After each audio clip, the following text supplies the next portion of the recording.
One में हमने सीखा steps to writing a story, 5 main elements of the story, and how we write a story in how many words.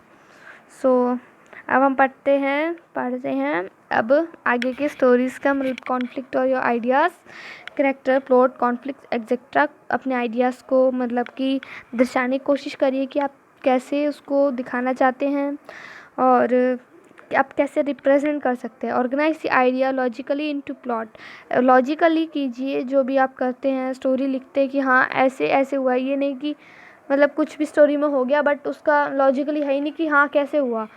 आपको बताना होगा कि वो स्टोरी में कैसे हुआ, किधर हुआ। फिर आता है writing the story based on the plot, एक स्टोरी उसी पे लिखिए जो बेस्ड हो प्लॉट पे, जो आपका स्टोरी। अब देखो, अब आप लिख रहे हो कौवे की कहानी और फिर आप चले जाते हो लोमड़ी की कहानी में, तो वो तो चलेगा नहीं ना। तो आप उसी स्टोरी पे एकदम प्लॉट पे उसी पे आगे तक स्टोरी बढ़ाइए और अच्छे से उसको बेस्ड मतलब कि उसको अच्छे से रिप्रेजेंट करिए। Remember to building your characters to give the reader an image, कोशिश करिए कि आप जो रीडर वो पढ़ रहा है स्टोरी, वो इंटरेस्टिंग से आपके कैरेक्टर्स को भी पढ़े कि हाँ ये है बाबूराव और हेरा फेरी की स्टोरी हो गई, कॉमेडी स्टोरीज़ हो गई, बहुत सारी स्टोरीज़ होती हैं, तो हाँ इसमें इंटरेस्टिंग हो जाए। और नेक्स्ट आता है प्रूफ रीड योर स्टोरी, तो ऐसे स्टोरी करे कि वो पढ़ पाए कोई भी। नेक्स्ट आता है the steps depend upon a kind of question you may be asked to create your our story। जो स्टेप्स लेते हैं, कई बार ऐसा होता है कि लोग पढ़ते हैं स्टोरी और फिर क्वेश्चंस भी पूछते हैं आपसे कि हाँ ये कैसे हुआ, तो आपको उस टाइम पॉसिबल होना चाहिए कि आप उसका आंसर दे पाए। तो आपको साथ ही साथ हम टिप्स भी देंगे। use good language, try to add a few words that carry the theme of your story effectively। ऐसे वर्ड्स यूज़ करिए जो आपकी स्टोरी को अफेक्ट करें, मतलब कि ऐसा दिखाएं कि हाँ अट्रैक्ट करें कि हाँ वाओ ये स्टोरी लिखी है कि सुंदर लग रही है। और ऐसे सुंदर वर्ड्स, ऐसे कोशिश करिए कि आप ऐसे वर्ड यूज़ करें कि जो आपकी स्टोरी को सुंदर बना दे। नेक्स्ट है a suitable adjective and adverbs in your descriptions में यूज़ करें suitable adjectives and adverbs. Try to avoid having too many characters in the story. अब दो ज़्यादा आप 4 करेक्टर्स रखिए तो वो ठीक रहेगा, उससे ज़्यादा रखेंगे तो आप उन्हीं में खो के रह जाएंगे कि हाँ कौन सा करेक्टर कौन सा है। किसी को रख दिया रामू काका तो किसी को कुछ तो किसी को कुछ, ऐसा ना करें। 4 करेक्टर्स रखें या ज़्यादा से ज़्यादा 2, मतलब कि कम से कम 2 रखें और ज़्यादा से ज़्यादा 4। वो आपकी स्टोरी को इंटरेस्टिंग भी बनाएगा, नहीं तो पढ़ने वाला भी बोर हो जाएगा कि यार करेक्टर ही कितने सारे हैं, तो वो शायद बोर हो जाए और कंफ्यूज भी हो जाएगा। इसमें चांसेस बढ़ जाते हैं कंफ्यूज होने के भी। तो नेक्स्ट हम चलते हैं, try to describe both physical appearance and behaviour trait to the characters. अब आप कोशिश करिए कि आप उस जो करेक्टर है, मेन करेक्टर हो चाहे कोई भी करेक्टर हो, तो उसको आप दर्शा पाए कि हाँ भाई ये ऐसे स्वभाव का है तो ये ऐसे स्वभाव का है। अब आ जाएगा रसोड़े में कौन था, तो कोकिला जी का तो गुस्से का व्यवहार था और गोपी बहू शांत, और जो राशि थी वो तो खतरनाक। तो ऐसे ट्राई करिए कि हाँ कि उस करेक्टर का वो कैसा है, मतलब कि उसका बिहेवियर कैसा है, और साथ साथ फिजिकली भी। अब जो कोकिला जी हैं वो बड़ी बिंदी लगाती हैं, राशि जी तो बाल खुले छोड़ती हैं, बहुत कुछ। अब जेठालाल लगा लीजिए छोटी मूंछ रखता है, वैसे ही अपना कोई डाल दीजिए करेक्टर की हाँ कोई कॉमेडी है तो कोई हॉरर है। इट्स डिपेंड्स ऑन योर कि what you want. So next आता है एड अ डायलॉग और 2 इफ़ यू नीड इट। अच्छा, तो डायलॉग्स भी डालिए, कोशिश करिए जितना डायलॉग्स डालेगा उतना स्टोरी इंटरेस्टिंग हो जाती है। कैसे, अगर आप स्टोरी सिंपल ही लिखते जाएंगे तो यार बंदा भी खुद ही आप सोचो, अगर आपको स्टोरी ऐसी लिख, अरे यार क्या है ये, समझ नहीं आती कई लोगों को। अगर हम करेक्टर्स में लिख लेंगे जैसे आत्माराम तुकाराम बीड़े, उसमें आ जाता है ना डायलॉग्स वगैरह, तो कॉमेडी डायलॉग्स भी डाल सकते हैं आप, बहुत इंटरेस्टिंग बन जाती है इससे। नेक्स्ट आ जाता है हमारा divide your story into suitable paragraphs.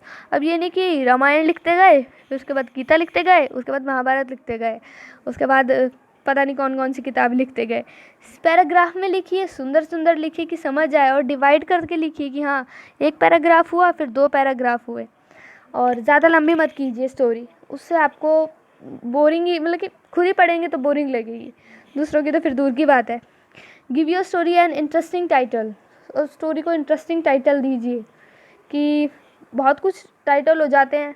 अब हम ऐसे लिख देंगे, जब तारक मेहता का उल्टा चश्मा है तो हाँ तारक मेहता का उल्टा चश्मा देखना चाहिए, अब उसका नाम सीधा चश्मा लिख देते तो क्या होता, इंटरेस्टिंग नहीं रहता। अरे चश्मा है भाई, क्या है चश्मा, छोड़ो नहीं देखना।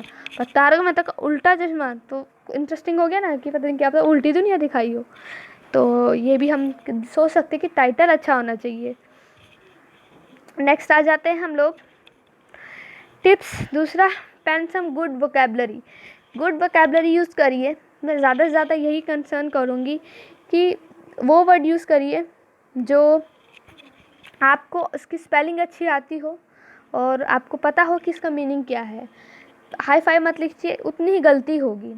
Good words can be replace the better words. For example, हम कुछ गुड वर्ड्स हो सकते हैं, जैसे गुड वर्ड है, हम कुछ उसको रिप्लेस करके कुछ और भी लिख सकते हैं। रेड कलर बाय कृष्णन और येलो बाय सनी गोल्डन, ऐसे लिख सकते हैं। येलो को हम सनी गोल्डन भी लिख सकते हैं, क्योंकि सन भी होता है वो येलोइश कलर का होता है, बस गोल्डन भी बोलते हैं ना। Sad by dejected, desolated, broken hearted, miserable.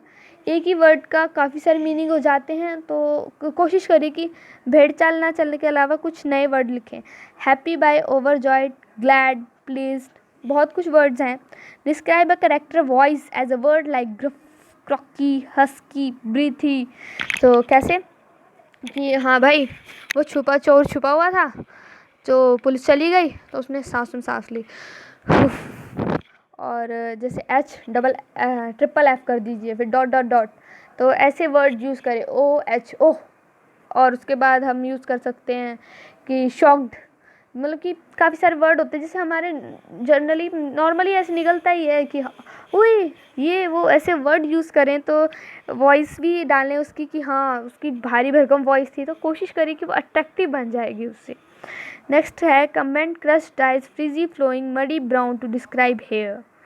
जब हेयर को डिस्क्राइब करना हो तो फ्रीजी, ओहो बाल उलझे हुए हैं। Flowing muddy brown, muddy brown होती है ब्राउनिश कलर की, जो मड जैसा कलर होता है, कीचड़ का कलर वैसा सा। कॉम्ड, कॉम्ड मतलब कि सीधे बाल, मतलब कंघी किए हुए सीधे बाल। क्रम्ड मतलब कुचले हुए बाल, जो क्रम्ड कर देते हैं ना हम लोग, कि क्रम्ड ब्रेड्स होते हैं जो तोड़ के और बाल को हम टेढ़ा मेढ़ा, मतलब कि जो सुलझे हुए ना हो। डाइड, डाइड मतलब कि आपने देखा ही होगा बुज़ुर्ग आंटी अंकल कलर करते हैं, डाई करते हैं, ऐड भी देखा होगा काफ़ी सारे। तो वो डाई कि हाँ भाई उसने बाल कलर कर रखे हैं, पता लग रहा है, समझे। उसके बाद आ जाता है you can also sprinkle an idiom or two. ऐसे वर्ड भी यूज़ करें जो डिफरेंट हो, एक एक वर्ड के हो, ज़्यादा से ज़्यादा 2 या 3 यूज़ करें। अब देख लीजिए भाई कौवे को, ये कहानी तो हमने सुनी ही है काफ़ी, बचपन जब हम छोटे थे तब से सुनते आए हैं कि भाई उसने मेहनत करी, कंकड़ डाला और पानी ऊपर आ गया तो पी लिया।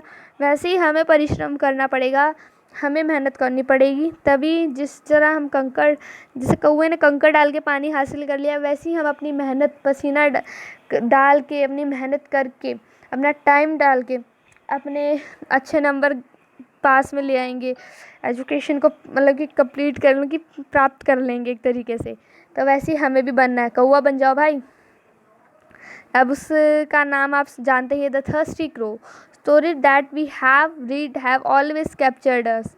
हमने हमेशा पढ़ी ही है, हम कई बार पढ़ते हैं। विच की स्टोरी बहुत सारी होती हैं और काफ़ी सारी। So take some ink and paper and said it with your ideas.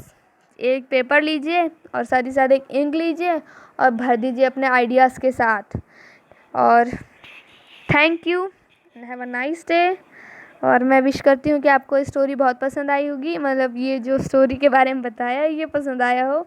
और मैं ऐसी वीडियो और लेके रिप्रेजेंट करूँगी आपको। सो उससे पहले सब्सक्राइब कर दीजिए और लाइक कर दीजिए, और थोड़ी और कॉमेडी चाहिए तो प्लीज़ कमेंट्स में लिख दीजिएगा। Thank you.